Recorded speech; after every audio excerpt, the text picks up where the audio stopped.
ఉన్న బంగారాన్ని విడిపించి ఆ రోజు ఆన్లైన్ రేటుకే మేము కొంటాం. Sharma gold company.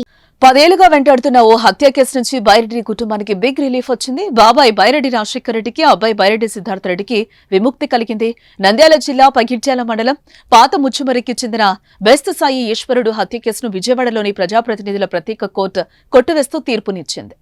అది 2014 సంవత్సరం కర్నూలు జిల్లా కేంద్రంలోని రెవెన్యూ కాలనీలో ఉన్న శకుంతల కళ్యాణ మండపం ఎదుట నందికొట్కూరు మార్కెట్ కమిటీ మాజీ వైస్ చైర్మన్ సాయి ఈశ్వరుడు దారుణ హత్యకు గురయ్యాడు.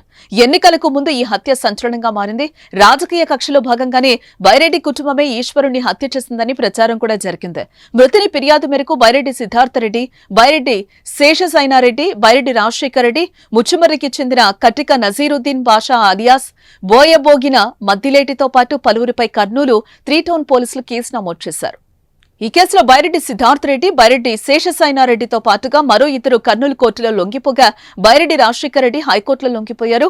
పోలీసులు మిగిలిన నిందితులను అరెస్టు చేశారు. ఈ కేసు విచారణ పూర్తి చేసిన దర్యాప్తు అధికారి అదే ఏడాది జూన్ 24వ తేదీన కోర్టులో ఛార్జిషీట్ దాఖలు చేయగా బైరెడ్డి రాజశేఖర రెడ్డి, బైరెడ్డి శేషసైనారెడ్డి మాజీ ప్రజాప్రతినిధులు కావడంతో ఈ కేసు విజయవాడలోని ప్రజాప్రతినిధుల ప్రత్యేక కోర్టుకు బదిలీ చేశారు. ఈ కేసు కోర్టు విచారణలో ఉండగా నిందితులుగా ఉన్న బైరెడ్డి శేషసైనారెడ్డి, బోయ మల్లా నాగరాజు, వట్ట విజయ్ కుమార్ అనారోగ్య కారణాలతో చనిపోయారు. ఈ కేసులో A12, A13లో ఉన్న ముద్దాయిలను గతంలోనే హైకోర్టు నిరపరాధులుగా ప్రకటించింది.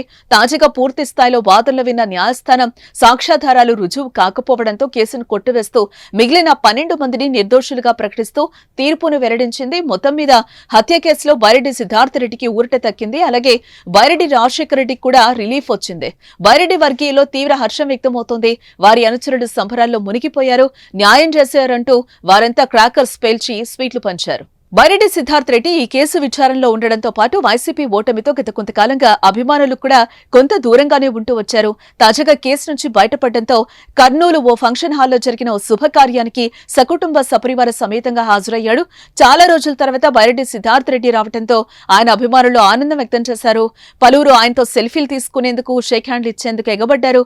బైరెడ్డి సిద్ధార్థ రెడ్డి తల్లిదండ్రులతో కలిసి ఫంక్షన్లో ఆనందంగా ఉల్లాసంగా కనిపించడం అభిమానుల్లో ఉత్సాహం నెలకొంది.